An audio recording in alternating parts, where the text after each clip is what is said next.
Ja nie wiem. Wy też tak macie? Siedzicie w pracy, siedzicie w domu i jedyne na czym jesteście w stanie się skupić to góry.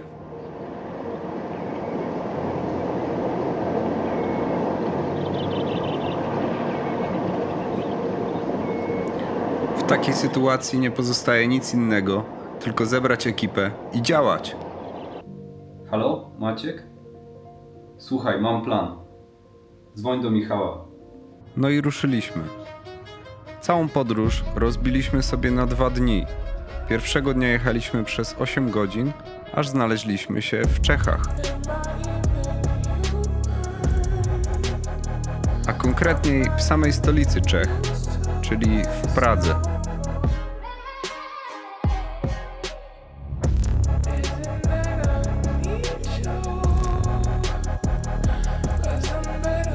Dzięki uprzejmości Bogdana, który jest naszym przyjacielem z Czech, mogliśmy tą Pragę trochę pozwiedzać, a także mieliśmy kawałek podłogi u niego w mieszkaniu. This is what you're waiting for. I think we're ready to ride.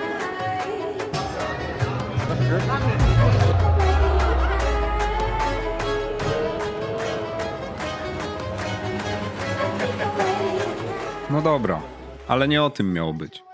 Rano pobudka, śniadanie, no i jedziemy dalej. Po kilku godzinach jazdy ku naszym oczom ukazują się pierwsze widoki na Alpy.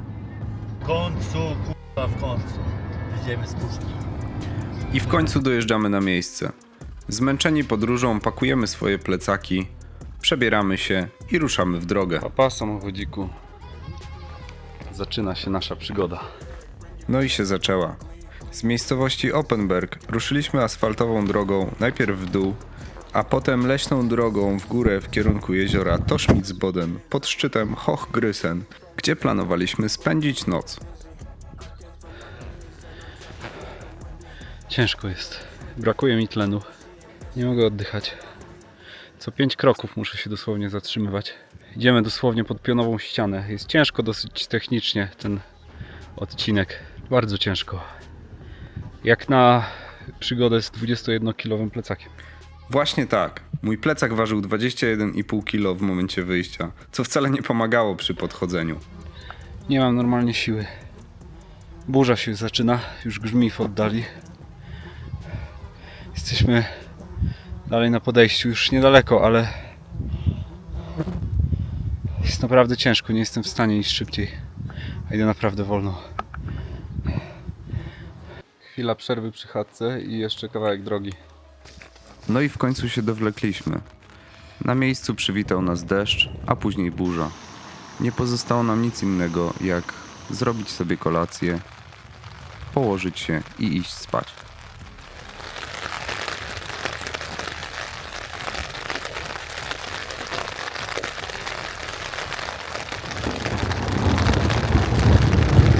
Do rana wcale zbyt wiele się nie zmieniło.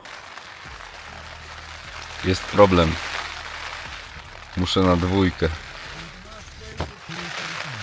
Warunki nie sprzyjają.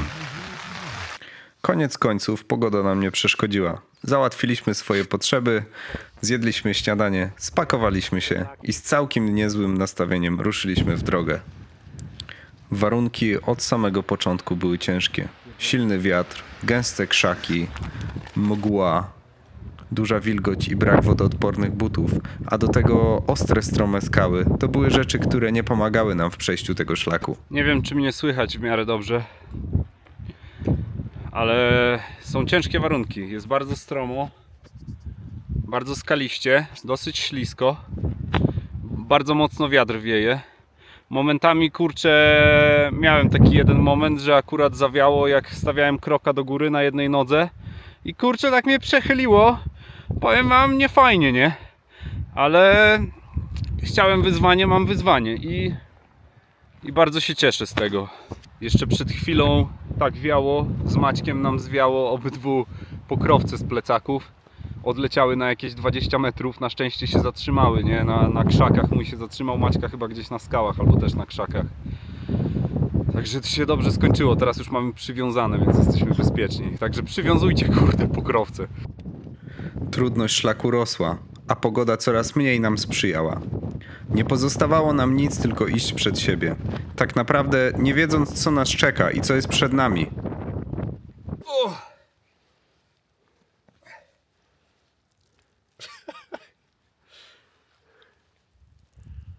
Trasa jest wymagająca. Pewnie część z was wie, jak to jest chodzić w tak przemoczonych skarpetach. No dla mnie akurat wyziębione stopy nie są jedną z przyjemniejszych atrakcji.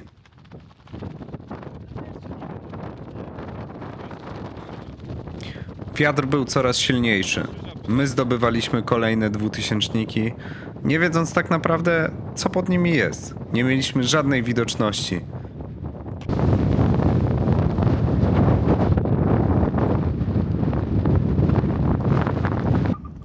Przez wiatr, który szalał, całą drogę towarzyszyła nam indyjska melodia, wydobywająca się z kijków trekkingowych Maćka.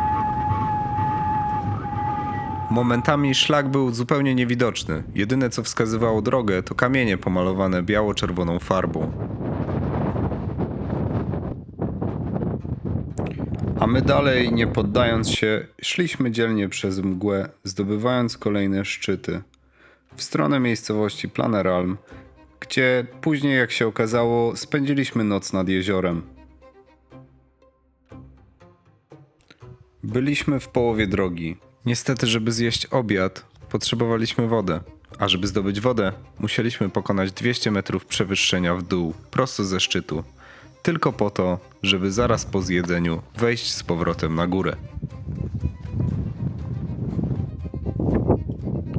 Niby to był dopiero drugi dzień, ale w mojej głowie już zaczęły się pojawiać pewne obawy i zacząłem podważać moje zdolności planowania. Czekam na chłopaków.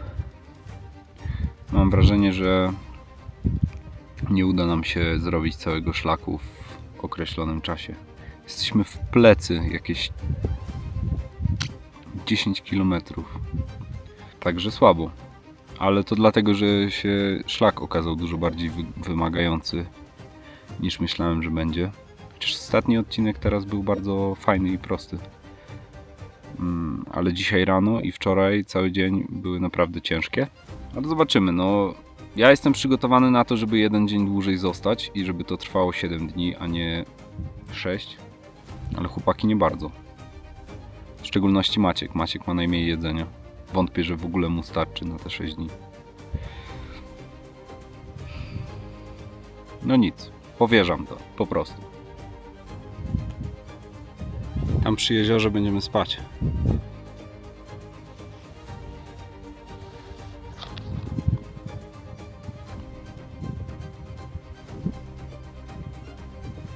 Rozchmurza się. W końcu się rozchmurza. Ja już tu stację ładowania stworzyłem.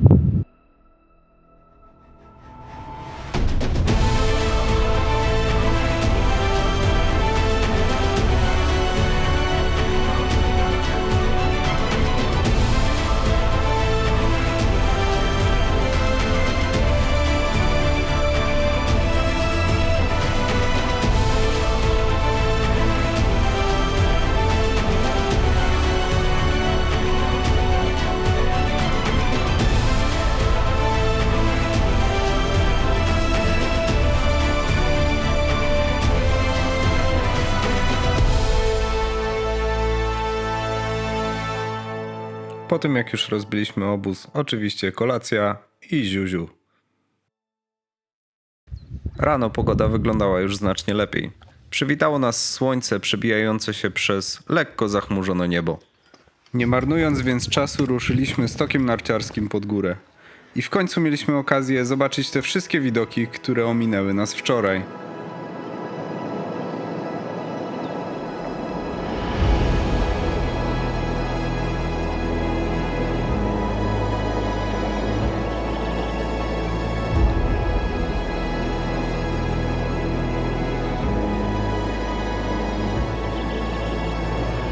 Potęga tych gór jest nie do opisania. W każdą stronę, gdzie byśmy nie spojrzeli, wyłaniały się coraz to wyższe szczyty. Ośnieżone, oblodzone, wystające ponad chmurami. A my w tym wszystkim jak takie małe mróweczki.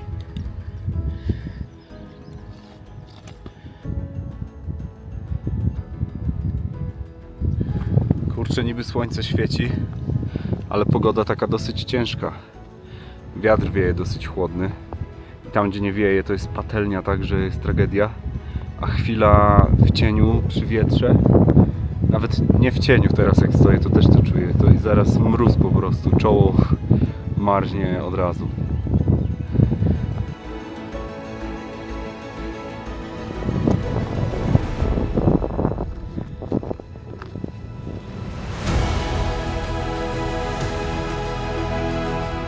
Tego dnia już zdecydowanie było co nagrywać, więc nagrywałem ile tylko wlezie.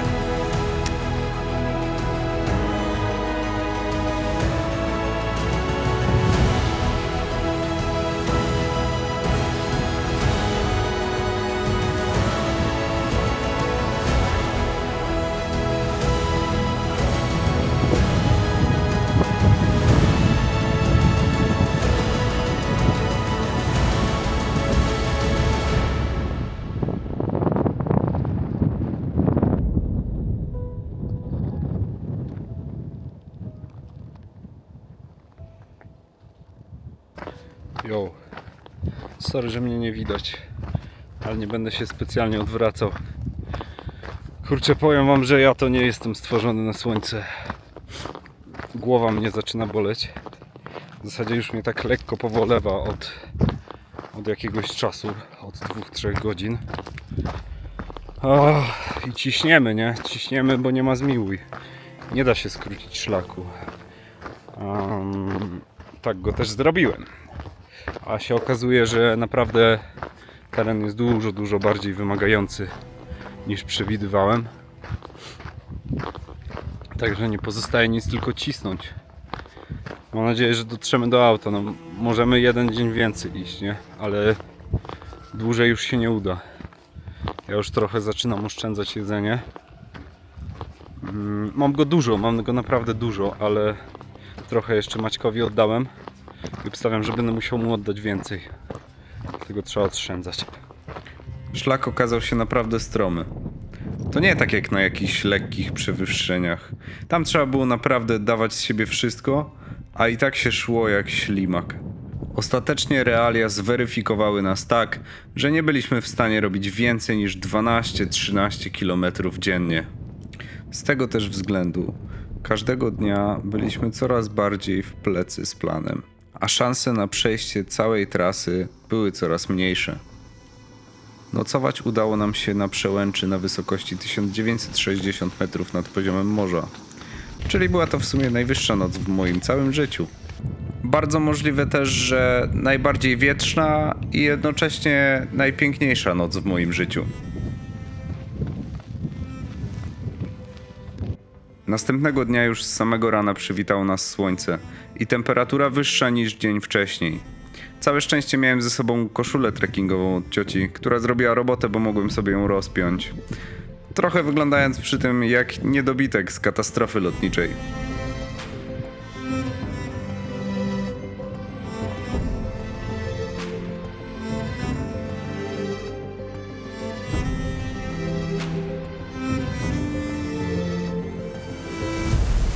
Widoki z każdym kilometrem były coraz lepsze. Szliśmy i szliśmy. Zrobiliśmy sobie przerwę, żeby się pożywić, nie wiedząc co nas czeka. A czekało nas dużo. Zaczęło się najbardziej strome zejście. Grań, wąska, bardzo wąska grań. Potem liny. Całe szczęście były, bo bez nich nie wiem jak byśmy sobie poradzili.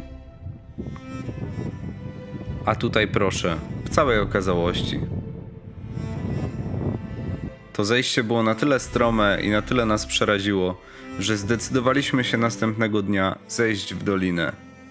Byłem bardzo zrezygnowany z tego powodu, bo bardzo zależało mi, żeby wyjść na najwyższy szczyt w okolicy. Grosser Bossenstein. Ale wiedziałem, że z naszymi plecakami nie damy rady pójść dalej. Jeszcze na niego może byśmy weszli, ale szlak za nim był coraz to trudniejszy. Zeszliśmy w dół do pobliskiego jeziora, gdzie się wykąpaliśmy, po czym wróciliśmy na przełęcz, gdzie rozbiliśmy namioty i spędziliśmy noc. Tego dnia udało nam się zrobić jedynie marne 8 kilometrów.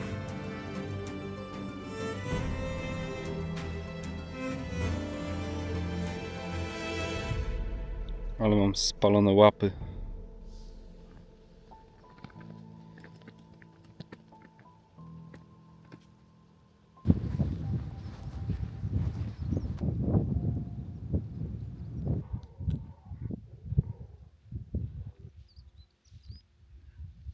Siedziałem tak sobie samemu i patrzyłem się na skaliste kontury otaczających mnie szczytów przy zachodzie słońca.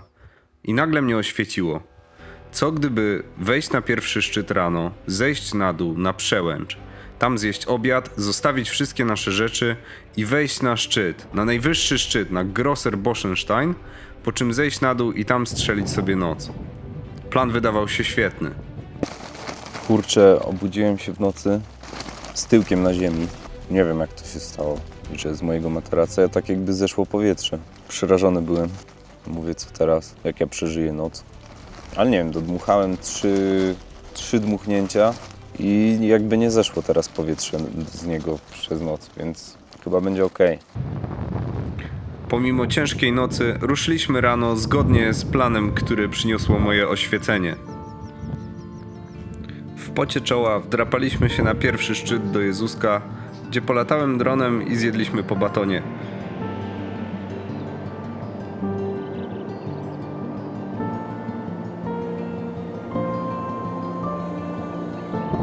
Wtedy na dół, tam obiad nad jeziorkiem, zostawiliśmy rzeczy i prosto na grań.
Zrobiliśmy to. Weszliśmy na najwyższą górę w okolicy. Grosser Boschenstein. Boschenstein. No. Zdobycie tego szczytu było zwieńczeniem całego naszego trudu, wysiłku, walki z własnymi myślami, żeby się poddać po drodze. Ale się udało. I było warto. Było warto dla tych widoków. I satysfakcji, która przyszła wraz ze zdobyciem szczytu. Osobiście sam się popłakałem na górze. Zostało nam jeszcze tylko zejść bezpiecznie na dół. Tu można sobie polatać. Nie polecam. Byłem już tak zmęczony, że moje nogi powoli odmawiały posłuszeństwa. Ale udało się zejść bezpiecznie na dół. A tam ostatnia noc w namiocie i ostatnie widoki na piętrzące się aż po horyzont szczyty.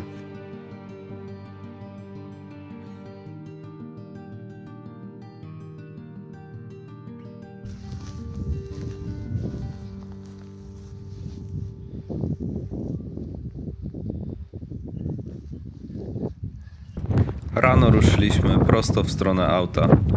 Najpierw w dół doliny przez różne lasy, krzaki, obalone drzewa, a potem już drogą leśną i asfaltem. W sumie trasa ta miała około 16 km.